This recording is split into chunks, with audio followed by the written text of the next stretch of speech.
अरे भाग्यवान, मेरे जूते कहाँ रखे हैं? मुझे बाहर जाने में देर हो रही है। तभी मालती कमरे में आती है। ये रहे आपकी जूते। मैं इन्हें साफ करने के लिए ले गई थी। अरे वाह, तुम कितनी समझदार हो। मेरे बिना कुछ कहे ही सारे काम कर देती हो। तभी मालती झिझकते हुए रमेश से कहती है, सुनिए जी, आपसे एक बात कहूँ, बुरा तो नहीं मानेंगे ना? अरे नहीं नहीं, बेफिक्र होकर कहो। शादी से पहले मैं अपने मायके में नौकरी करती थी। मैं चाहती हूँ कि अब मैं फिर से नौकरी करना शुरू कर दूँ। वैसे भी सारा दिन घर में बोर हो जाती हूँ। देखो मालती, तुम्हारे नौकरी करने से मुझे कोई ऐतराज नहीं है, लेकिन तुम्हें एक बात बता दूं, हमारे खानदान में आज तक कभी किसी औरत ने नौकरी नहीं की। फिर भी एक बार तुम माँ से पूछ कर देखो, अगर वो तुम्हें नौकरी करने की इजाजत दे देती है तो अच्छी बात है। रमेश वहाँ से चला जाता है। फिर उसी शाम मालती अपनी सास के पैर दबा रही होती है। तभी उसकी सास मालती से कहती है, अरे क्या बात है बहू, आज तो ठीक तरह से मेरे पैर नहीं दबा रही। किसी ख्याल में खोई पड़ी है क्या? मैं भी तो जानूं आखिर बात क्या है। दरअसल वो माँ जी।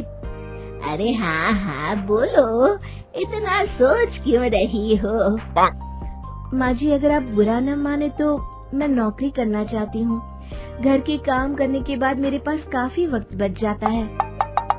मालती की ये बात सुनकर उसकी सास गुस्से में कहती है, अरे बहू, तेरी तबीयत तो ठीक है ना? आज ये कैसी बहकी बातें कर रही है? भला हमारे खानदान में आज तक कभी किसी औरत ने नौकरी की है जो तू नौकरी करने की बात कर रही है, हैं? अरे बहू, तू क्या रिश्तेदारी में हमारी नाक कटाना चाहती है?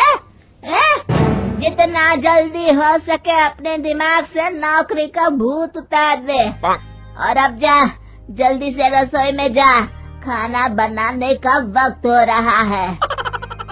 मालती मन मार कर खाना पकाने के लिए रसोई घर में चली जाती है। अगले दिन, नमस्ते माँ जी, कैसी हैं आप? अरे आओ आओ दिवाकर बेटा, बैठो, मैं तुम्हारे लिए चाय मंगाती हूँ। बहू, जरा एक कप चाय तो लेती आना। फिर दिवाकर एक फाइल खोलकर मालती की सास के सामने रख देता है। ये देखिए माँ जी, ये है पिछले महीने का हिसाब और ये रहे मुनाफे के रुपए। एक बार हिसाब देख लीजिए और इन कागजों पर अपने दस्तखत कर दीजिए। अरे दिवाकर बेटा, मैंने भला आज तक कभी तेरा हिसाब देखा है जो अब देखूंगी। ला बता, कहाँ दस्तखत करूं? तभी मालती चाय लेकर वहाँ आ जाती है और अपनी सास को बिना कागजातों को पढ़े इस तरह लापरवाही से दस्तखत करते हुए देखकर हैरान रह जाती है। अच्छा माँ जी, अब मैं चलता हूँ, फैक्ट्री में बहुत काम है।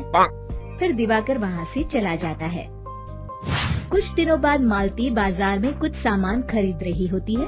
तभी एक बूढ़ा आदमी उसे आवाज देता है, अरे मालती बेटी, कैसी हो? मुझे पहचाना? मैं तुम्हारी कंपनी में मुनीम का काम करता हूँ। हाँ चाचा जी, मैं आपको बिल्कुल पहचानती हूँ। कहिए, कैसे हैं आप? मैं तो ठीक हूँ।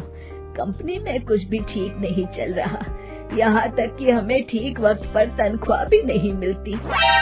ये आप क्या कह रहे हैं?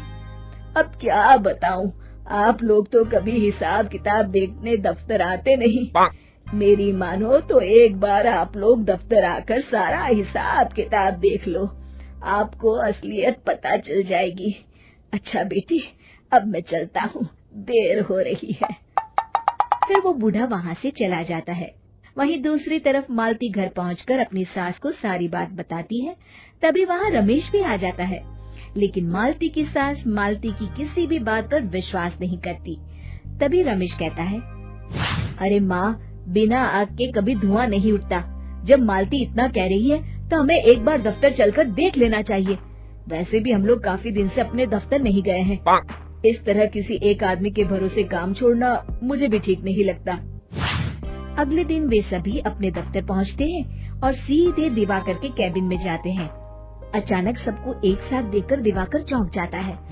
अरे माँ जी, आप सब लोग अचानक यहाँ कैसे आ गए?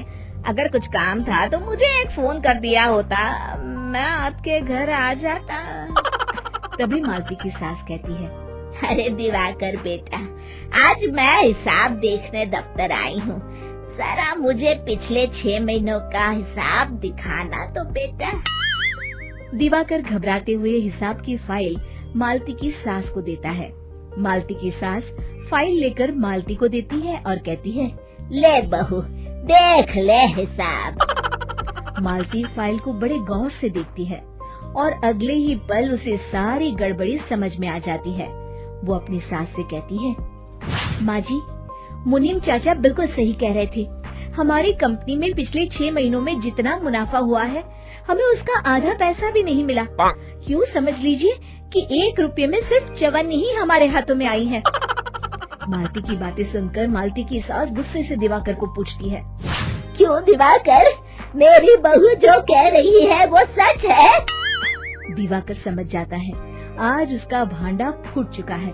वो गिड़गिड़ाते हुए कहता है, मुझे माफ कर दीजिए माँ जी, मैं पैसों के लालच में अंधा हो गया था। अरे वाह दिवाकर, तू तो 1 नंबर का चोर निकला। इतने दिनों से मैं तुझ पर आंख बंद करके भरोसा करती रही और तू मुझे ही चुना लगाता रहा। अभी के अभी निकल यहाँ से और दोबारा अपनी शक्ल मत दिखाना। दिवाकर वहाँ से भाग जाता है। मालती की सास मालती को शाबाशी देते हुए कहती है, बहू, आज मैं समझ गई कि पढ़ाई लिखाई हमारी जिंदगी में कितनी जरूरी है। मैं बहुत किस्मत वाली हूँ जो मुझे तुझ जैसी बहू मिली है।